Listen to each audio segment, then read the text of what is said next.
History Inside a Nutshell, the show where we sail into our port of call discussing maritime history. In today's video, we are going to be looking into an unusual story about how an artist recorded his iconic songs on board a famous Cunard liner. Although it was part of a documentary called Songwriter, this story is fascinating on its own. But what was the name of the artist, and what was the name of the album? The Queen Mary 2 and the Secret album. Each year, people would take luxury cruises for business trips or holidays. Many people who attend the cruises bring back memories and the occasional seasickness feeling with them. Many cruises attract attention, and over the years vessels have sailed the high seas with style and grace. One of the cruise vessels is the Queen Mary 2.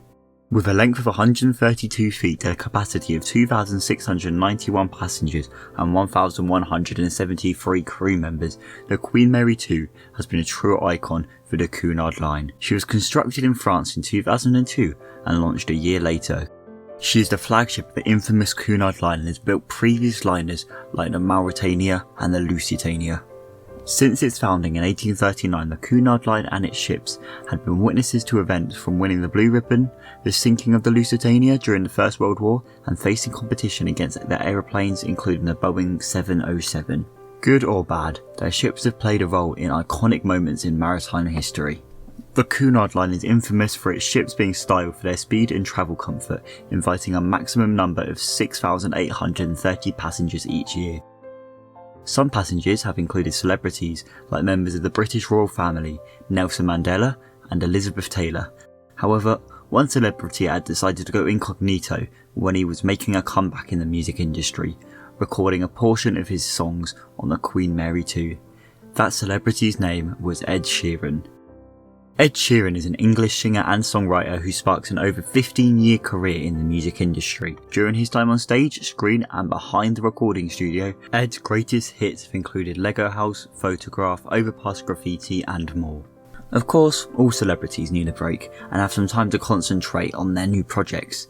This was what Ed did when he decided to focus on his third album, which would later be called Divide.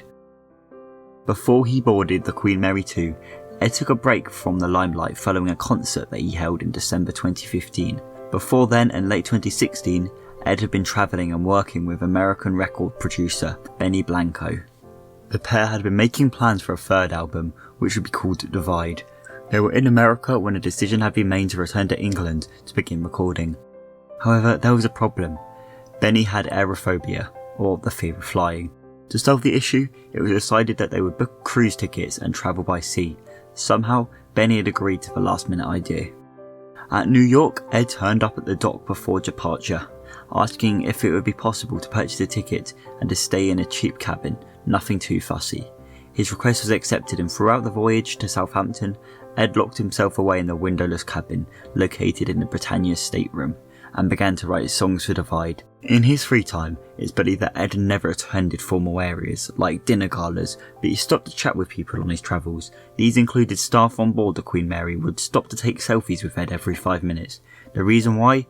Most of them were from the Philippines. Ed confessed that his biggest market in the world is in that country. The staff on the ship had also helped Ed by building a temporary pop-up studio to record his songs like Perfect, which he wrote about him and now his wife Cheryl Seabrook, Shape of You and Castle on a Hill. While he boarded the Queen Mary 2, Ed wrote on his Instagram page, "I'm taking a break from my phone, emails and all social media for a while. I've had such an amazing ride over the last 5 years, but I find myself seeing the world through a screen and not my eyes, so I'm taking the opportunity of me not having to be anywhere or do anything to travel the world and see everything I've missed. To my fans, the third album is on its way, and it's the best thing I have made thus far. See you all next autumn, and thanks for being amazing." Ed and Benny had also posted a picture of the pair reenacting the famous "I'm Flying" scene from Titanic, with the caption, "Paint me Jack." The Divide album was released in March the following year, and the album won the Grammy Award in the Best Pop Vocal Album category at the 60th Annual Grammys. The Queen Mary 2 is still a working vessel, taking millions of passengers worldwide. It is interesting to think a celebrity would record songs from the Queen Mary 2, but given that Ed was reaching new heights in the music industry, he wanted to give himself a chance to share his songs with his fans. While his voyage is not the grandest, it is the most memorable.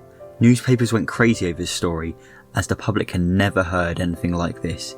It is likely that this event might not happen again, but the staff and passengers aboard the Queen Mary 2 had a voyage to remember, and hopefully Benny and Ed didn't get seasick. I would like to thank content creator and my friend Finn McGwyre for narrating this week's video. On his channel, Finn talks about his experiences as an autistic teenager and has started running his podcast. I have collaborated with Finn and have been featured on his channel under my main account, Says Francis. And honestly, it is always a huge pleasure to be working alongside him. Head over to Finn's channel and subscribe for future content. If you enjoyed this week's episode, please subscribe for more historical content. Until next time, this has been History Inside a Nutshell, departing from the docks. Thank you so much for all of your support and enjoy the rest of your voyage.